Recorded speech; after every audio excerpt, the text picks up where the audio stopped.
Eu quero te convidar para abrir a sua Bíblia no livro de Atos, Atos dos Apóstolos, capítulo 2. Hoje é exatamente o domingo de Pentecostes. O domingo de Pentecostes é o dia de Pentecostes é contado 50 dias após a Páscoa. Penta é de 50. Pentecostes é justamente a expressão para 50 dias após. E 50 dias após o quê? Após a Páscoa. No judaísmo, o Pentecostes era também a festa da colheita. Uma celebração pela terra, pela bênção da produção, pela prosperidade que vinha, pelos alimentos. Então era uma celebração muito importante do povo de Israel. Haviam 3 grandes festas e Pentecostes era uma delas. Então era uma celebração especial. E depois também ficou sendo a celebração da lei de Deus. Porque como a Páscoa era a celebração ali da saída do Egito. Calma aí, estou me enroscando. Como a Páscoa é a celebração da saída do Egito, o que aconteceu depois da saída do Egito? Deus deu a lei, lá no Monte Sinai, lá em meio ao deserto. E aí, isso foi depois da Páscoa. Então, o Pentecostes ele tinha esses elementos. Ele tinha a celebração da lei, ele tinha a celebração da terra, não exatamente da terra, mas dos frutos produzidos por essa terra, né? Que sempre foi entendida como povo de Deus, como parte da bênção de Deus, que nos deu a terra e nos deu as habilidades para trabalhar e produzir com ela. E hoje não é diferente. O que a gente tem é uma multiplicidade de trabalhos, mas a gente considera que todo o trabalho tem a origem em Deus. E Ele nos concede a oportunidade de mexer com essa terra, ou de mexer com esse trabalho, ou de atuar nas diversas áreas e buscar a prosperidade, os bons resultados daquilo que a gente põe à nossa mão. E, mais no Novo Testamento, há um outro evento, e esse talvez seja o mais marcante para a história da igreja, que é exatamente o início da história da igreja, a descida do Espírito Santo. Então a gente vem de uma tradição do judaísmo, da lei, da festa da colheita, mas agora também, ou principalmente, dessa festa da descida do Espírito Santo e do início da igreja. Atos capítulo 2. A palavra de Deus diz assim: quando chegou o dia de Pentecostes, estavam todos reunidos em um só lugar. Estavam lá em Jerusalém. E de repente veio do céu um som como um vento muito forte, e encheu toda a casa na qual estavam sentados. Apareceram línguas de fogo, que se separaram e pousaram sobre cada um deles. Todos ficaram cheios do Espírito Santo, e começaram a falar em outras línguas, conforme o Espírito permitia que se expressassem. Havia em Jerusalém judeus piedosos que procediam de todas as nações do mundo. Ouvindo-se o som, ajuntou-se uma multidão que ficou perplexa, pois cada um ouvia falar em seu próprio idioma. Atônitos e maravilhados perguntavam: não são galileus todos esses que estão falando? Então, como os ouvimos, cada um de nós, na nossa língua materna?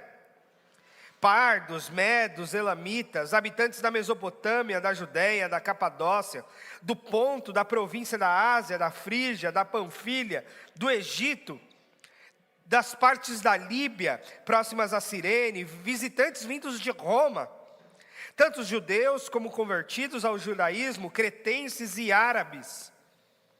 Nós os ouvimos declarar as maravilhas de Deus na nossa própria língua. Atônitos e perplexos, todos perguntavam uns aos outros: o que significa isso?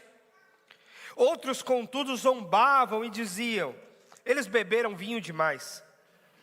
Então Pedro levantou-se com os 11 em alta voz e dirigiu-se à multidão: dizendo: homens da Judéia e todos os que vivem em Jerusalém, deixe-me explicar isso. Ouçam com atenção. Esses homens não estão bêbados, como vocês supõem. Ainda são 9 horas da manhã.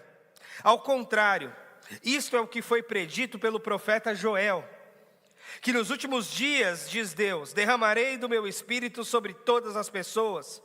Os seus filhos e suas filhas profetizarão, os jovens terão visões, os velhos terão sonhos. Sobre os meus servos e as minhas servas derramarei o meu espírito naqueles dias, e eles profetizarão. Mostrarei prodígios em cima no céu, sinais embaixo na terra, sangue, fogo, nuvens de fumaça. O sol se tornará em trevas, a lua em sangue, e antes que venha o grande e poderoso dia do Senhor, e todo aquele que invocar o nome do Senhor será salvo. Amém? Vamos parar aqui, vamos orar. Senhor, nós estamos confiantes de que o Senhor está entre nós, de que o Espírito Santo do Senhor está aqui e habita em nós, e de que o Senhor tem essa palavra para a nossa mente, para o nosso coração. Nos ensina a guardá-la, Senhor. Em nome de Jesus. Amém. Alguém já disse que no Pentecostes Deus muda de endereço. O Deus que habitava a terra, aliás, o Deus que habitava o céu, que segundo o salmista vive em luz inacessível, desceu à terra. Esse é o grande evento. E é um evento contrário do modus operandi religioso normal. Porque o modus operandi religioso normal é o humano buscar o céu. É o humano fazer movimentos para ir para o céu. E essa é a expressão que a gente usa, inclusive, para a vida eterna, né? Ir ao céu, morar no céu, viver no céu. E por que viver no céu? Por que morar no céu? Porque o céu é esse lugar no nosso imaginário da habitação de Deus. O divino está no céu. O Senhor está no céu. O Senhor habita, o trono dele está lá no céu. Essas são as expressões bíblicas, inclusive, para esse lugar de Deus. E nas outras religiões há também essa perspectiva muito parecida, de que Deus, ou de que os deuses, no caso de religiões politeístas, estão nos céus. E inclusive o ser humano mais espiritualizado, ele é um ser humano que vai para o céu, ou que quem sabe ele atinja um grau de santidade tão grande, que ele viva lá no céu. Elias, um grande profeta de Deus, foi levado ao céu numa carruagem de fogo. Essa é o movimento humano. Agora no Pentecostes há uma inversão, assim como no nascimento de Jesus há essa inversão, no Pentecostes essa inversão novamente se volta. E qual é a inversão? Não é o humano indo para o céu, mas é o divino vindo para a terra. É um movimento inverso.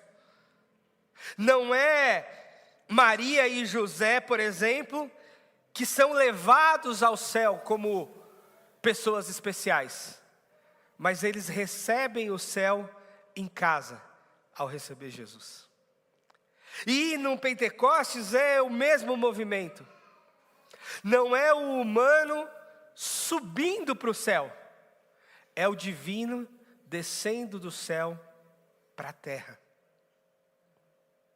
E isso inverte a lógica religiosa e mostra que a lógica espiritual não é necessariamente uma lógica religiosa. E que espiritualidade e religião às vezes se combinam e às vezes não. Porque numa lógica religiosa, Deus não pode vir na terra. É o humano que tem que ir para o céu. E na lógica cristã, é Deus que vem para a terra. Vem para a terra em forma humana, por meio de Jesus, e vem para a terra de forma espiritual por meio do Espírito Santo. E o que estava acontecendo aqui? Estava acontecendo aqui as orientações de Jesus. Há um movimento interessante em Jerusalém. De um lado, o movimento da festa de Pentecostes. Jerusalém era a grande capital espiritual do povo judeu e daqueles simpatizantes do judaísmo também iam lá. Então era comum, e é comum até hoje, nas festas a cidade encher. As pessoas de fora virem para celebrar aquela festa, porque envolve festa, envolve comércio, envolve adoração, religião, culto, agradecimento, envolve tudo isso. Então era uma marca especial ir para Jerusalém nas ocasiões especiais. Então haviam judeus espalhados por vários países que vinham e simpatizantes do judaísmo também de outros lugares que vinham. Isso para o templo. Mas o que acontece aqui no primeiro momento nem é no templo. Eles estão reunidos numa casa, os discípulos. Eles estão num outro lugar, também em Jerusalém, também nessa cidade, mas eles estão numa casa. Não é, a gente não sabe exatamente qual era essa casa. Talvez o mesmo lugar onde eles celebraram a Páscoa, 50 dias atrás, no cenáculo. Talvez, porque era bem ali no centro de Jerusalém, perto do templo, talvez. Mas eles estavam numa casa, esses galileus. E por que eles estavam numa casa? Porque Jesus ressurreto havia dito isso para ele em Atos capítulo 1. Fala, vocês fiquem em Jerusalém até que do alto vocês sejam revestidos de poder. Esperem aí. Então eles estavam lá. E aí quando chega esse dia, tem esse movimento, esse som intempestuoso, esse vento forte, e a casa em que eles estavam sentados apareceram línguas de fogo, as pessoas falavam noutras línguas. E interessante é que eles falavam noutras línguas, e aqui não é exatamente as línguas estranhas que a gente vê no pentecostalismo de hoje. Muito embora isso tenha o seu lugar espiritual. Mas aqui são línguas compreensíveis aos outros povos. Porque a expressão aqui e o susto e o fato deles ficarem abismados não é que eles não estavam entendendo a língua. Era justamente o contrário. Eles estavam entendendo a língua uns dos outros. Mesmo sem falar o mesmo idioma. Como pode isso? Como pode, e quem já esteve com estrangeiros ou quem já viajou para outros países sabe bem a dificuldade da comunicação em outro idioma. E a gente não precisa nem viajar, a gente vai aqui na 25 de março e a gente vê uns árabes falando, a gente vê uns chineses falando uns com os outros e a gente não entende absolutamente nada. Claro, não é o nosso idioma, não é a nossa língua. A gente não sabe, as palavras são muito distintas, a gente nem reconhece. A gente fica feliz quando a gente aprende um idioma novo e começa a reconhecer, parece quase que uma mágica, né? Reconhecer um outro idioma, quando a gente vai lá para o inglês, para o espanhol, idiomas que a gente costuma mais estudar para se comunicar. Mas a dificuldade é enorme nessa intenção. Mas aqui eles estavam entendendo uns aos outros. Como que num passe de mágica. Mas que não era mágica, era exatamente a manifestação do Espírito que faziam eles se entenderem.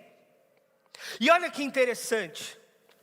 Quando os homens quiseram se tornar grandes, importantes e famosos, e começaram a construir uma grande torre, para aquela torre alcançar o céu, olha o humano querendo ir para o céu, né?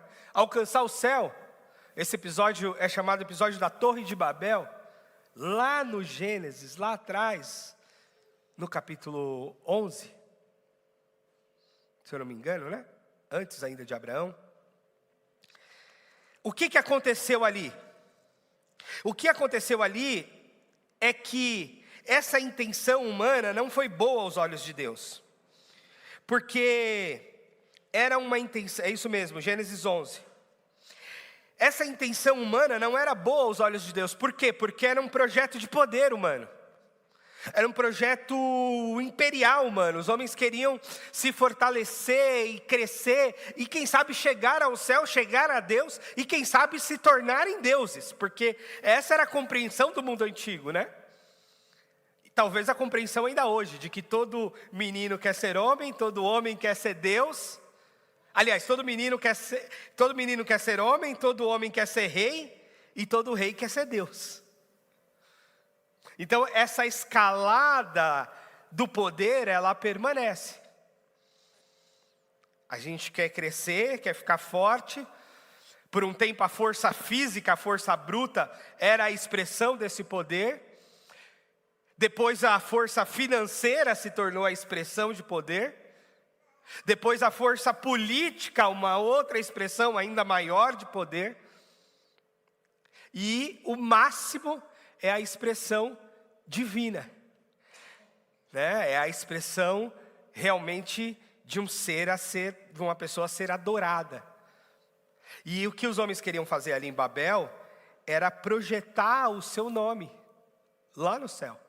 Era de repente conquistar o céu, era de repente se tornarem Deus, ou se tornarem comparáveis a Deus, ou se tornarem adorados pelos outros como se fossem deuses. E isso acontecia no mundo antigo. Havia essa crença em muitas regiões de que os reis eram uma espécie de Deus. Eles recebiam e faziam questão de receber adoração e louvor. No próprio Império Romano, que é o império desses dias do Novo Testamento, César era adorado. É por isso que Jesus diz, dai a César o que é de César, a Deus o que é de Deus. O que vocês dão a César? Os impostos, não a adoração. A adoração vocês dão a Deus. Mas César exigia adoração. Tanto que vários cristãos foram mortos por não adorar a César. E o que acontece aqui no Pentecostes é o movimento inverso de Babel. Porque em Babel, o que Deus fez? Deus confundiu as línguas. Os homens que estavam construindo aquela grande torre começaram a não se entender. Começaram a não entender uns aos outros, e a gente fala, ali surgiu, né, essa confusão de idiomas que a gente tem hoje. 7, 8 mil, 9, 10, sei lá quantos mil idiomas se falam no mundo. Com certeza mais de 7 tem catalogados. Mais de 7 mil idiomas se fala no mundo. Há os idiomas mais populares e famosos, mas são mais de 7 mil no total. Só no Brasil nós devemos falar uns 30 idiomas. A gente tem um português, mas várias tribos indígenas têm outros idiomas. Fora os idiomas dos povos estrangeiros que migram. São muitos idiomas do mundo. Aqui no Brasil a gente padronizou o idioma do colonizador, do português. Mas há países, eu que lido com missionários estrangeiros muitas vezes, um africano comum fala 3, 4 idiomas. Normal. Para um africano falar 3, 4 idiomas. Por quê? Porque o pai é de uma família X, de uma tribo Y, que fala um idioma. A mãe é de outra tribo, de outra família, que fala outro idioma. Aí ele vai para a escola, ele aprende outro idioma que é o oficial. Aí ele fala com a avó, que fala outro idioma. São muitos os idiomas do mundo. E em Babel houve essa confusão. As pessoas não conseguiam se entender porque os idiomas eram distintos. E em Atos há uma inversão da confusão. É como se Atos restaurasse Babel. É como se em Atos Deus dissesse, eu confundi a língua de vocês para vocês não subirem ao céu, mas agora eu vou conectar a língua de vocês e vocês verem que eu é que estou descendo a terra. É essa inversão que acontece em Atos. Então não é só Deus que desce a terra, mas é uma compreensão dos diversos idiomas em adoração a Deus. E o susto é, eles não são galileus? Ou seja, eles não são da Galileia? Na Galileia se fala aramaico. Como é que agora eles estão falando aqui árabe? Como é que eles estão falando tantos idiomas que a gente entende, que a gente compreende? E o que eles falavam nesses idiomas? Eles adoravam a Deus. Tudo era um grande movimento de adoração a Deus e todos estavam se entendendo. Todos estavam se comunicando nessa expressão de adoração. E aí eu vou para um outro exemplo, que é bem interessante quando a gente viaja para fora do país, ou quando a gente está aqui e vai numa igreja de outro idioma. que a gente não entende exatamente todo o vocabulário, mas a gente se conecta por essa identificação de fé. A gente se conecta porque a gente vê ali uma Bíblia que a gente abre e a gente não consegue ler as palavras, mas por vezes a gente entende que é a Bíblia. Que a gente vem e participa do louvor e que a gente não entende exatamente a letra das músicas, mas a gente entende o clima de adoração a Jesus. E a gente fala, eu estou entre irmãos. Eu estou entre irmãos. A gente não se comunica tão bem, a gente não se entende tão bem, mas aqui, nesse momento de culto, nessa expressão de adoração, a gente está junto. E por isso o domingo, nesse aspecto, se torna um dia tão especial, porque em todo o mundo, em qualquer lugar que você viaja, para qualquer lugar que você vai, o domingo, os cristãos se reúnem para adorar. Você vai ter igrejas, em algum horário ou em vários horários, vai ter culto ali. Por que o domingo? Porque o domingo foi o dia que Jesus ressuscitou, e aí ficou marcado esse dia, como o dia de adoração dos cristãos. Então, se torna esse dia especial, e essa conexão que acontece no Pentecostes, do Espírito descer, e da gente conseguir se comunicar. Agora, lógico, isso não acontece com todos. Isso também é interessante. Porque embora aquele movimento ali naquela casa se tornou algo maior, porque muita gente se ajuntou, e aí talvez eles foram para o pátio do templo, provavelmente, e a coisa cresceu naquele movimento todo ali do Pentecostes, na cidade cheia de turistas e tal. Havia aqueles que não conseguiam enxergar algo de Deus nesse movimento. E zombavam e diziam, eles estão bêbados. Eles tomaram vinho demais. É por isso que eles estão falando em outros idiomas. Na verdade, é a língua dos bêbados. Porque essa guerra espiritual e discursiva e ideológica e tudo mais, ela existe desde que o mundo é mundo. Não há unanimidade. Não há aquela coisa em que todos se entendem e compreendem. A gente busca isso, a gente tenta isso, a gente busca essa unidade como igreja, como família, como comunidade, como nação. Mas é muito, muito difícil. E algumas pessoas ali disseram, não, isso daí é vinho, isso aí é cachaça, isso daí... E aí é quando Pedro se levanta, e aí precisa vir uma voz para explicar o que está acontecendo. E ele se levanta e ele fala, olha, não é vinho, ninguém aqui está bêbado, são 9 horas da manhã ainda. Na verdade, o que está acontecendo aqui é aquilo que o profeta Joel profetizou, que havia um dia, nos últimos dias é a expressão, o Espírito Santo desceria sobre todos. E aí haveria sinais, haveria maravilhas, haveria todo esse movimento do Espírito Santo de Deus entre nós. E aqui se dá o início da igreja. O que a gente tem nos evangelhos, no ministério de Jesus, são os alicerces da igreja. A Bíblia vai dizer que Jesus é a pedra angular, é o fundamento, é o alicerce, é o que está por baixo desse grande edifício. Mas a igreja, ela é construída a partir de Atos 2. Sob o fundamento que é Jesus, mas debaixo da unção do Espírito sobre as pessoas.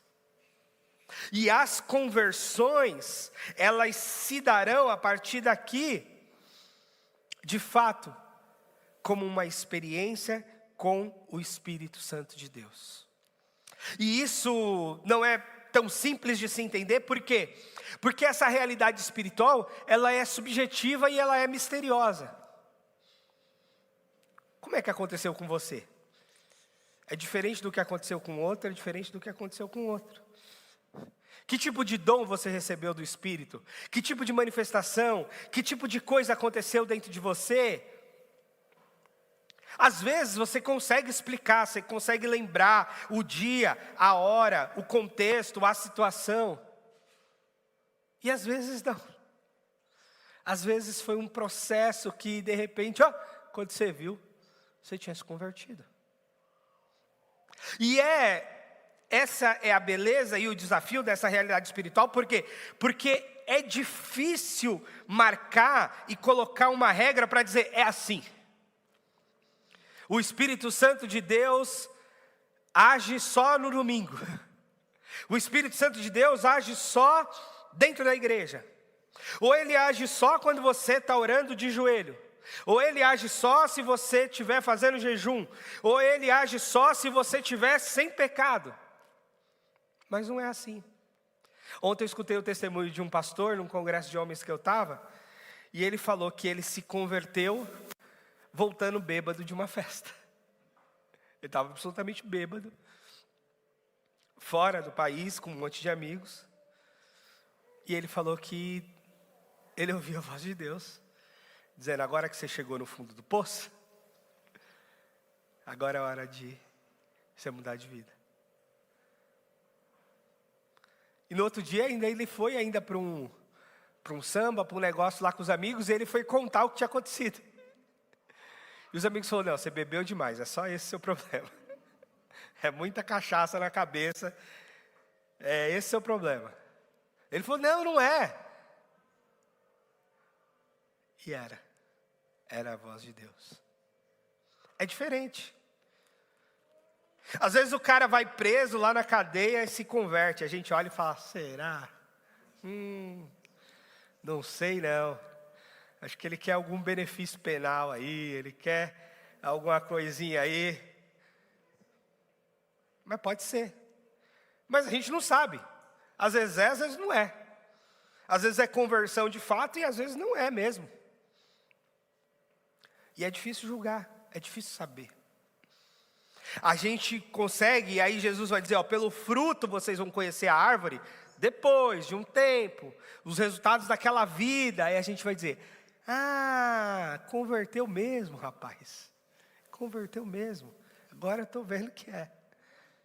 Ou não, ou outro lado, você fala, sabia que não tinha se convertido. Olha lá, não converteu não. Mas, efetivamente, a gente não sabe.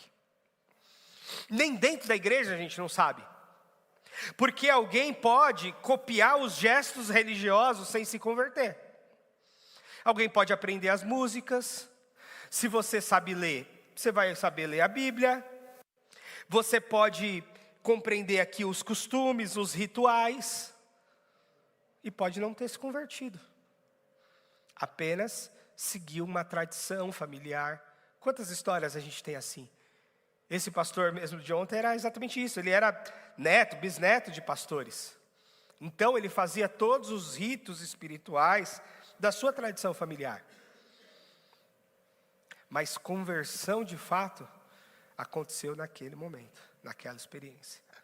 Naquele momento que, a vida dele deu uma mudada. E aí é quando a gente diz, o Espírito Santo veio.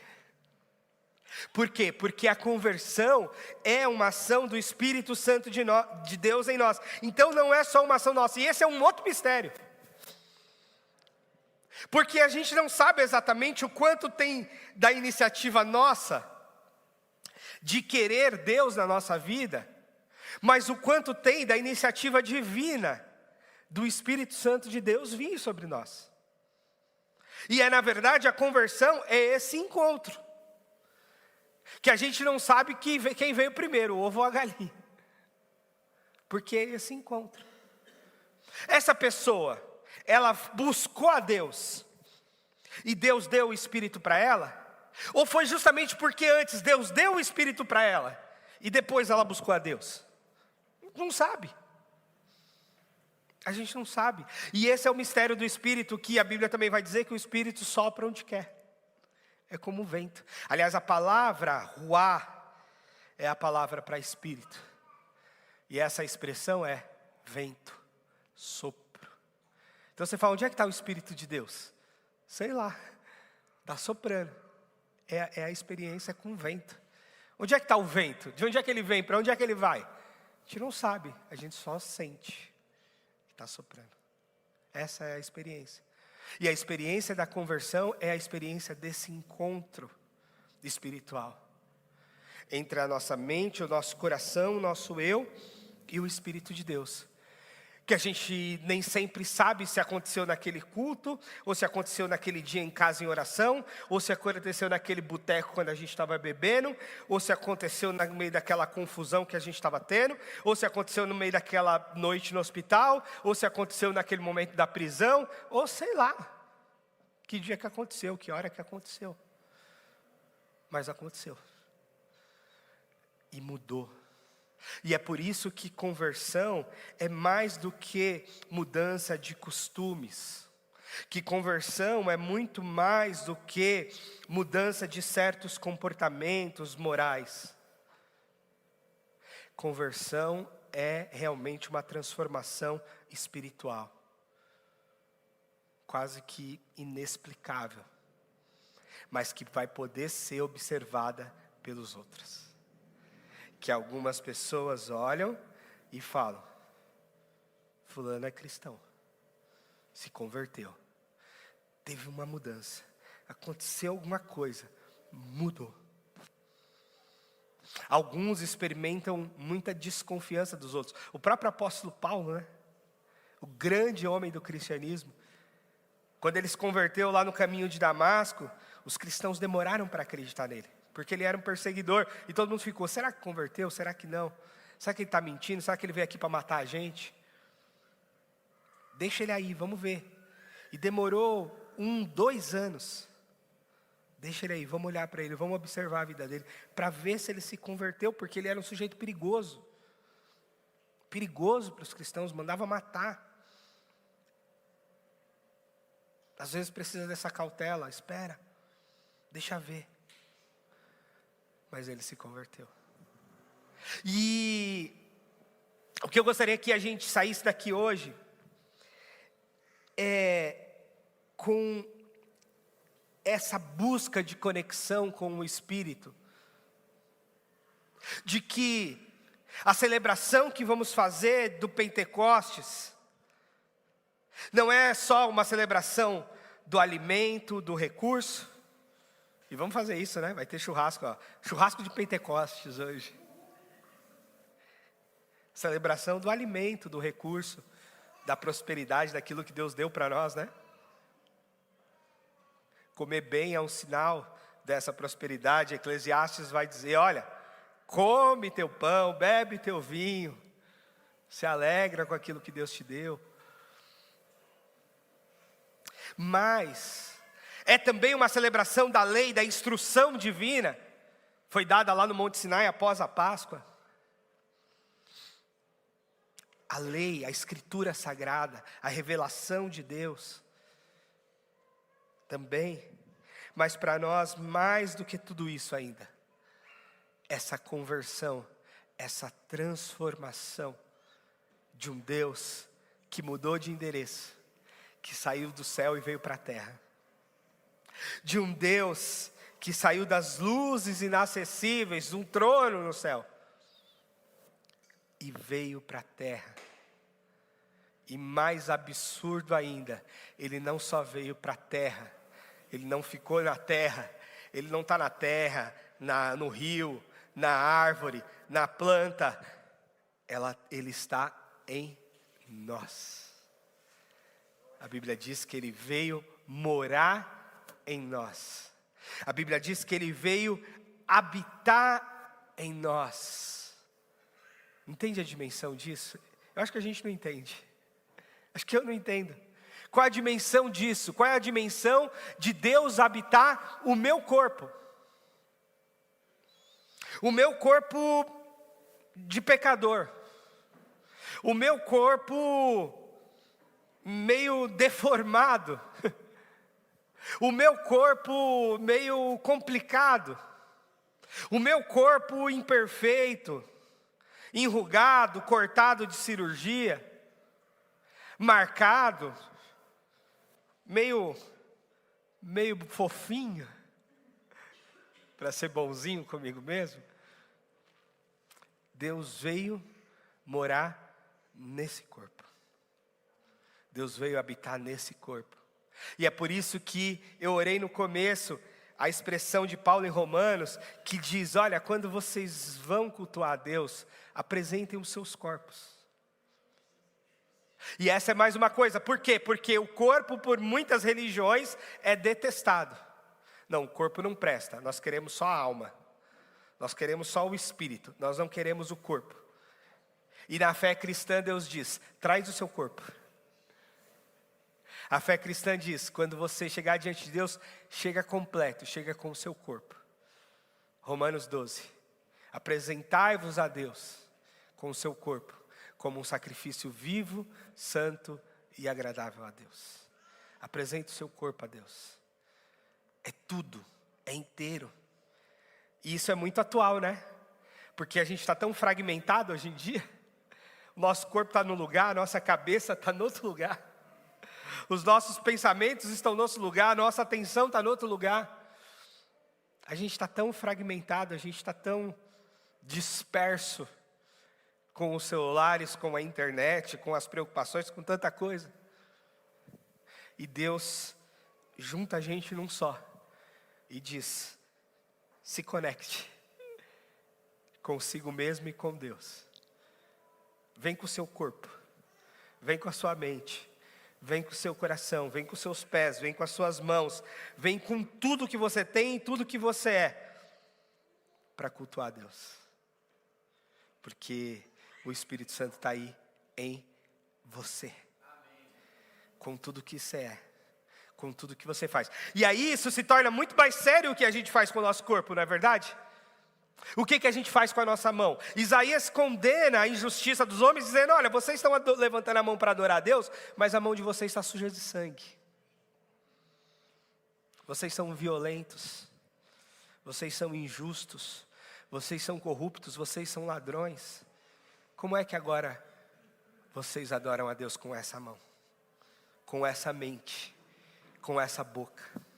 E aí se torna muito mais sério o que a gente faz com a nossa boca, o que a gente diz. Porque daí Jesus diz, né, o problema não é o que entra, é o que sai.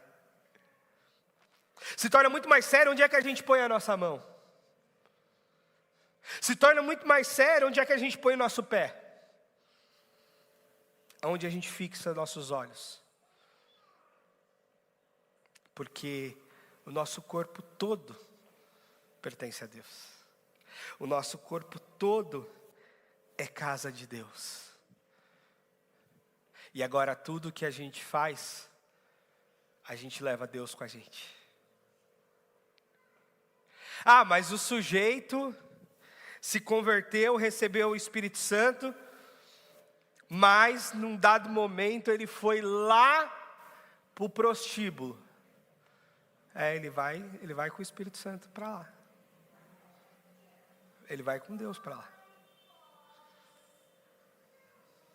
É assim que é. É assim que é. É por isso que a Bíblia diz, olha, não entristeçais o Espírito Santo de Deus que habita em vós. Porque você vai com tudo para lá. Você não deixa Deus do lado de fora. Você não deixa Deus do lado de fora do trabalho. Você vai com Ele para o trabalho. Você não deixa Deus do lado de fora quando você briga em casa. Deus está do lado de dentro. Do lado de dentro da casa, do lado de dentro de você.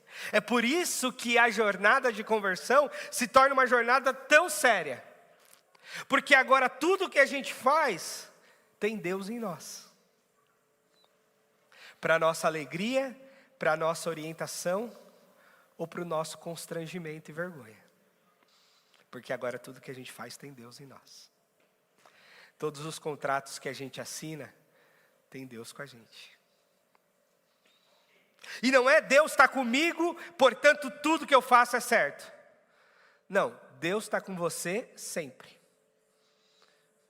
Quando você faz tudo errado, Ele estará muito desapontado. E quando você estiver fazendo certo, Ele estará muito feliz. Porque Ele vai estar contigo sempre.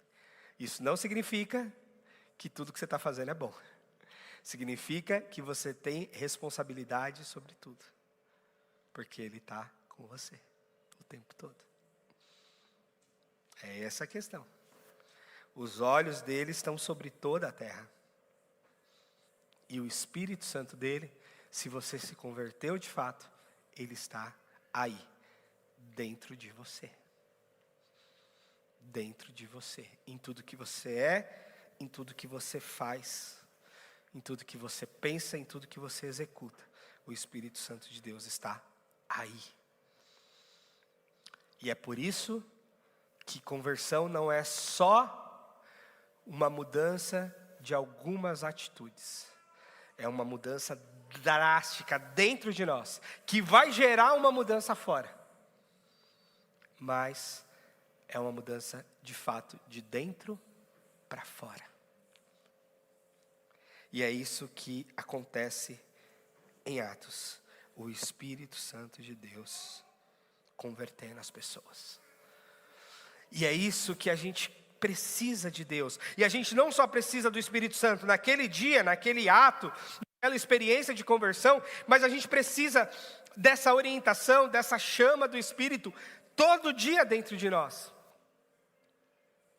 Porque a Bíblia também diz para a gente não extinguir o Espírito Santo, para a gente não se esquecer dele, para a gente não deixar ele à parte da nossa vida. Muito pelo contrário, a Bíblia diz para a gente se encher do Espírito.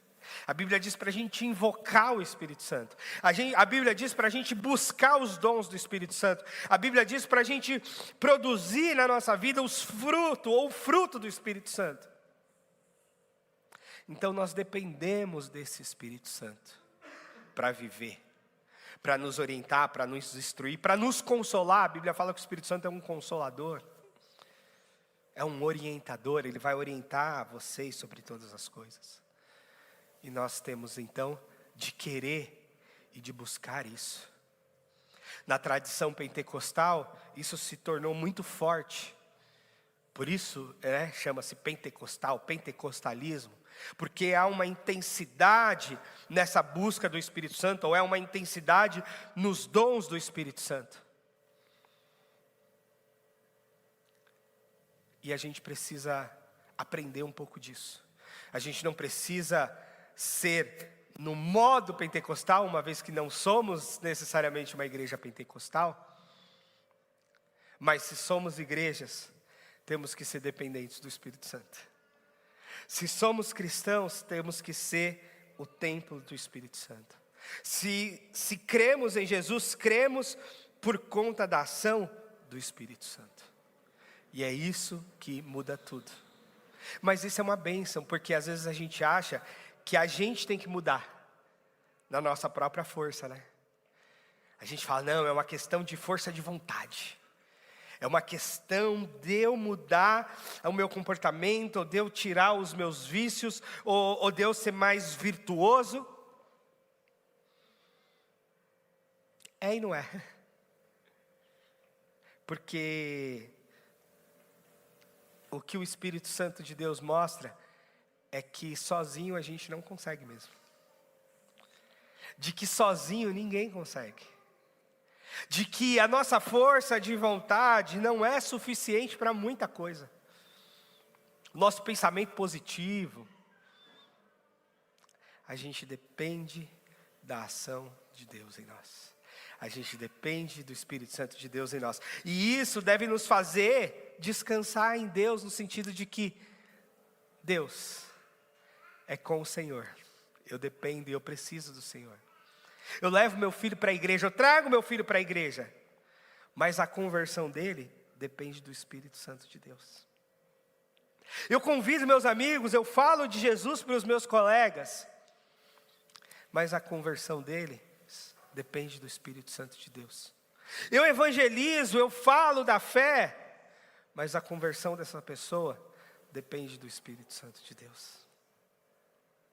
Eu tento mudar a minha própria atitude, eu tento mudar e por vezes eu não consigo. Eu recaio no mesmo pecado, eu recaio no mesmo problema. Mas com o Espírito Santo de Deus, a gente vai conseguir. E isso deve fazer a gente descansar em Deus, no sentido de que Ele faz aquilo que a gente não pode. E mais uma vez é um mistério, porque existe ação humana e ação divina.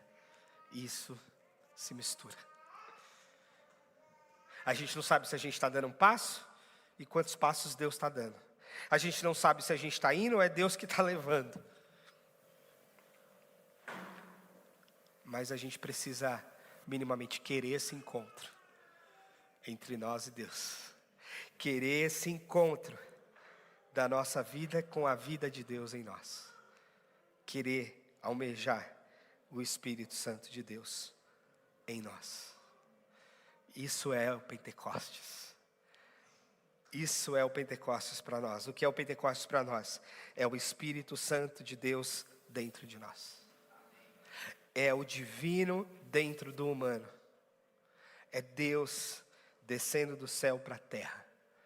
Para a nossa vida, para o nosso corpo, para a nossa mente, para a nossa casa, para tudo que a gente põe a mão, ter junto conosco a mão de Deus. E eu quero desejar a você que o Espírito Santo de Deus esteja muito forte sobre a sua vida, sobre a sua casa, sobre a sua família. E que você viva nessa consciência.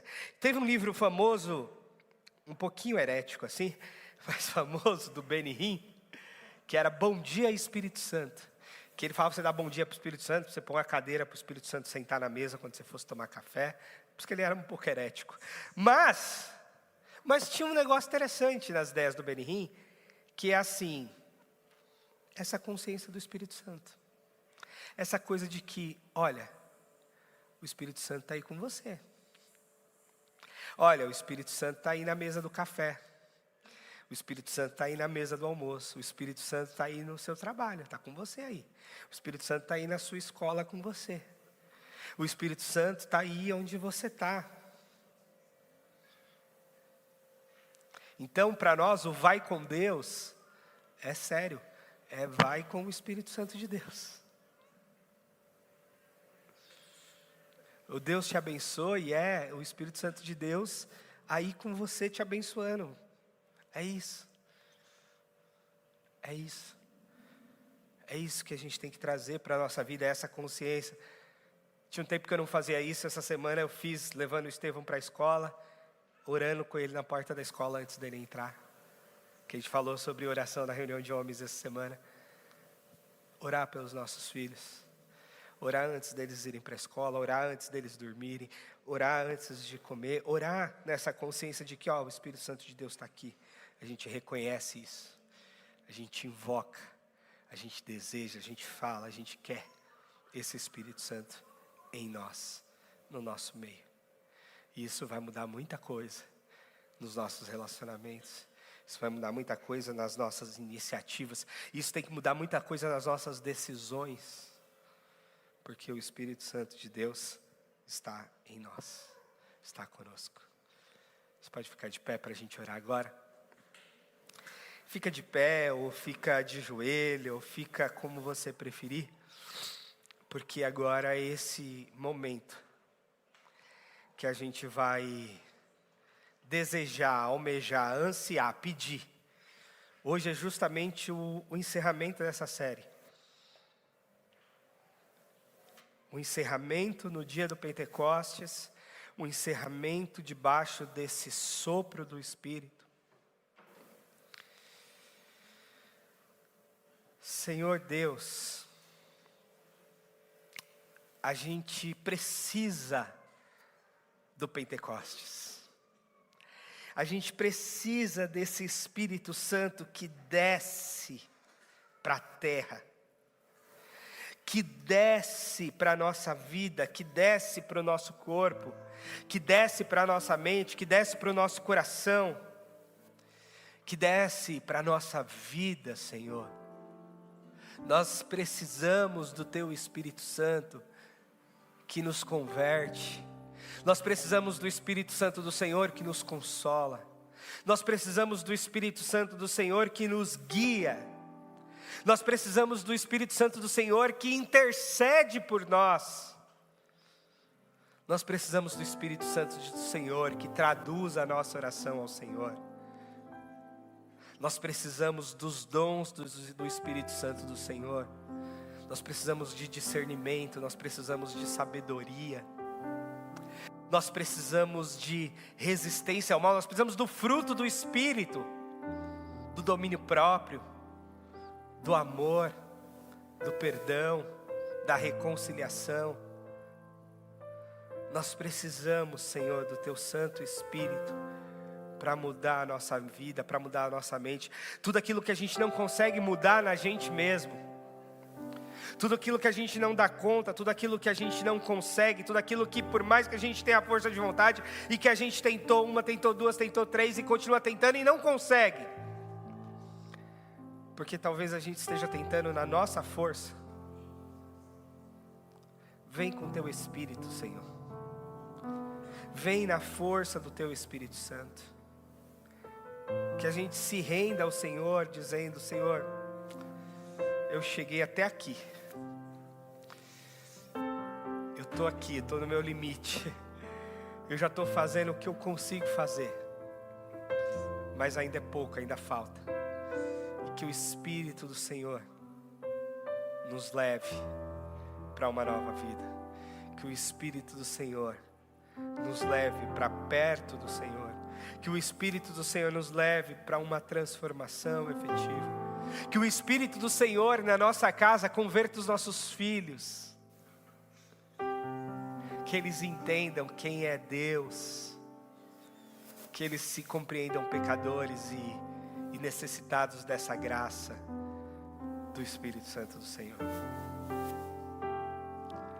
E que o mundo veja que nós de fato somos diferentes, porque temos justamente o Espírito Santo de Deus em nós. Porque agimos debaixo da unção do Espírito Santo. Porque trabalhamos debaixo da ação do Espírito Santo em nós. Porque tudo que a gente faz, tudo que a gente é, tem a marca do Espírito Santo de Deus. Que o Senhor habite em nós abundantemente e nos transforme à imagem do Seu Filho Jesus Cristo. Amém.